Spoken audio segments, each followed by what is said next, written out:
कोई भी काम हम करते हैं, खाना बनाना हो या कोई भी काम हम सीखते हैं, गाना सीखना या ड्राइविंग सीखना या पेंटिंग सीखना, कोई भी स्पेशल गेम के ट्रेनिंग, तो कुछ भी होते हैं तो उसके एक प्रोसेस के थ्रू हम जाते हैं। हम कोई हमें सिखाते हैं, हम ऑब्जर्व करते हैं, फिर प्रैक्टिस करते हैं, तो हमें फीडबैक मिलते हैं, फिर उसके बाद हम फिर से इम्प्रूव करते हैं। इसके बाद हमें फाइनल रिजल्ट हमें मिलता है कि हमें ड्राइविंग लाइसेंस मिल गया, या फिर कोई पर्टिकुलर रेस के गेम में हमने जीत लिया। तो इस तरीके के एक प्रोसेस होते हैं।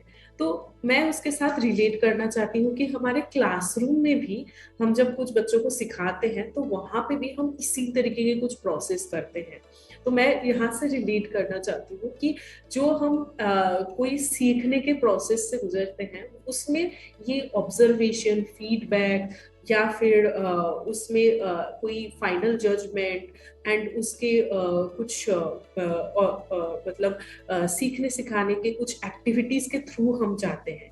तो क्लासरूम में अगर हमारे साथी गौर करें कि क्लासरूम में क्या क्या एक्टिविटीज हम करते हैं, क्लासरूम में हम गेम्स भी करते हैं, क्लासरूम में ग्रुप एक्टिविटी भी करते हैं। हमारे साथी भी शेयर करें कि वो क्लासरूम में जितने भी उनके एक्सपीरियंस रहा है क्लासरूम में जाके टीचिंग करने का, तो वहां पे उन्होंने क्या क्या किया है। हो सकता है कि उन्होंने बच्चों के साथ कोई ऐसे वर्कशीट पे काम किया है, और ये भी होता है कि at the end of the year या फिर हाफ ईयरली एक एग्जाम भी बच्चे अटेंड करते हैं। तो ये भी एक प्रोसेस है जहाँ पे बच्चों को फीडबैक मिलता है, जहाँ पे बच्चे उन फीडबैक पे दोबारा काम करते हैं, और वो बच्चे टीचर्स कुछ डेमोन्स्ट्रेट करते हैं, बच्चों को बताते हैं, बच्चे उनको सुन के करके उनको सीखते हैं। तो ये एक प्रोसेस है। तो जो भी ये लर्निंग के प्रोसेस है, इसके थ्रू हम बहुत सारे इवेल्युएशन हम करते जाते हैं, और बच्चों को सीखने के प्रोसेस में हम मदद करते हैं। और ऐसे ही एक और इम्पॉर्टेंट बात है कि टीचर भी खुद भी उस प्रोसेस से टीचर खुद भी समझ पाते हैं कि उनको और क्या करना है, क्या बच्चे समझ पाए हैं, अगर नहीं समझ पाए हैं तो उनका नेक्स्ट उनका प्लानिंग क्या होगा, what will be next strategy to involve children, to engage children. तो ताकि वो जो सिखाना चाहते हैं, उनकी जो गोल है वो अचीव कर पाए। तो ये एक इम्पॉर्टेंट प्रोसेस है। ये जो एक्टिविटीज हम करते हैं, इस तरीके से हम बच्चों को असेस करते हैं, इसकी भी दो कैटेगरीज है। हमारे साथियों को अच्छे से पता होगा, उसमें से एक तो है कि फॉर्मेटिव असेसमेंट, दूसरे हमारे साथियों को जरूर पता होगा, मुझे लगता है कि वो पहले से बताना भी शुरू कर देंगे। तो एक तो है ये फॉर्मेटिव असेसमेंट, जो जिसके थ्रू हम जो हम ऑब्जर्व करते हैं वो क्या कर रहे हैं उनको मॉनिटर करते हैं एक्चुअली टीचर, एंड उनके जो भी एक्टिविटीज टीचर करवा रही है, तो उसके अकॉर्डिंग टीचर कुछ बच्चों के पार्टिसिपेशन को मॉनिटर करते हैं, एंड उसके अकॉर्डिंग उनको फीडबैक भी देते हैं।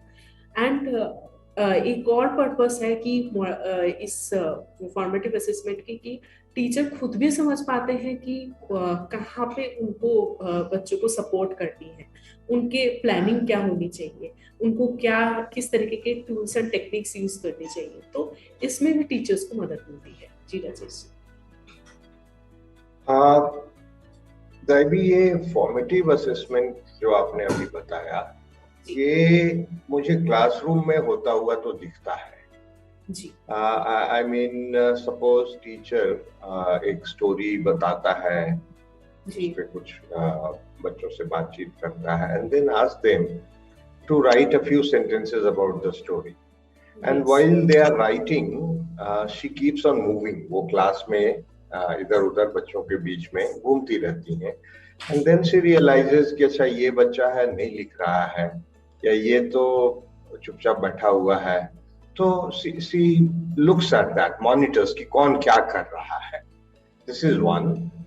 देन अगर किसी बच्चे को कोई प्रॉब्लम हो रही है, कहीं कोई गड़बड़ कर रहा है, कोई लिखने में ऊपर नीचे कर रहा है, पहले की बात बाद में लिख दे रहा है, या कोई स्मॉल कैपिटल की गलती है, या कोई प्रीपोजिशन की गलती है, तो the teacher talks to that child for a second, एक दो सेकेंड में बात करके, अरे ये क्या कर रहे हो, इसको तो ऐसे लिखते हैं ना, and then student corrects it, और उसके बाद टीचर आगे बढ़ जाती हैं। And if a teacher, and this I am saying that way because I have my own experience of working with children, मैंने बच्चों के साथ काम किया है, तो मैं भी जब करता था तो ऐसे ही करता था। और फिर अगर मैं देखता था कि मेरी क्लास में बहुत सारे बच्चे प्रीपोजिशन में गलती कर रहे हैं या स्मॉल कैपिटल में गलती कर रहे हैं, तो देन आई इमीडिएटली, वो उस समय काम चल रहा है, मैं क्लास में घूम रहा हूँ, but immediately it strikes to my mind कि अच्छा ये प्रॉब्लम हो रही है, ठीक है।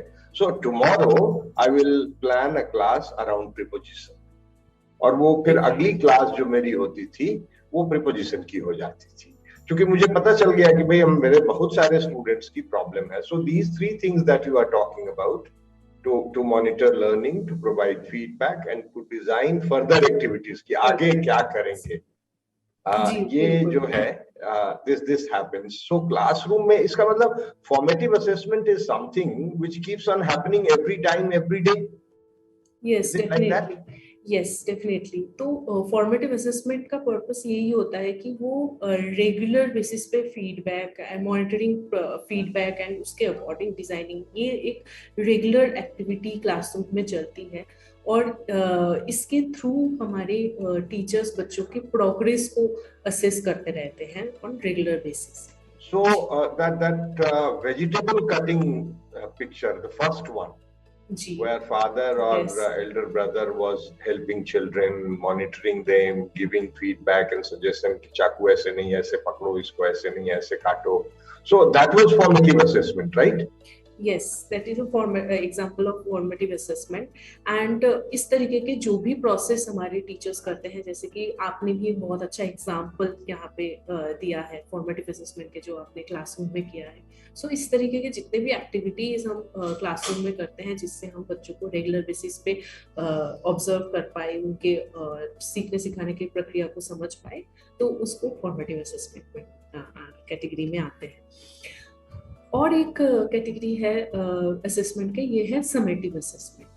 एंड यहाँ पे भी मैं जैसे हम सेकेंड वाले पिक्चर में देख रहे थे कि उन्होंने अपने हो सकता है कि वो कोई होटल मैनेजमेंट के कोर्स में हो, तो जहाँ पे उनको बहुत सारे ऐसे इस तरीके के डिशेस बना के प्रेजेंट करना होता है, तो वो अब पूरे साल भर में जो भी सीखे हैं उसके एक फाइनल जजमेंट होने वाला है।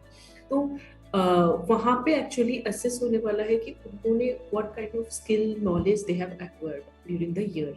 तो ये एक प्रोसेस है असेसमेंट के, जो हमें ये मौका देते हैं कि उन्होंने, हमारे स्टूडेंट्स ने पूरे साल भर में क्या नॉलेज एंड स्किल सीखा है, उन्होंने जो भी सिखाया गया है उसमें से जो एक्सपेक्टेशन था उसमें वो कहाँ तक अचीव कर पाए हैं। So that is the purpose. तो यहाँ पे वो ये भी देखा जाता है कि वो नेक्स्ट क्लास में प्रमोट होंगे या नहीं।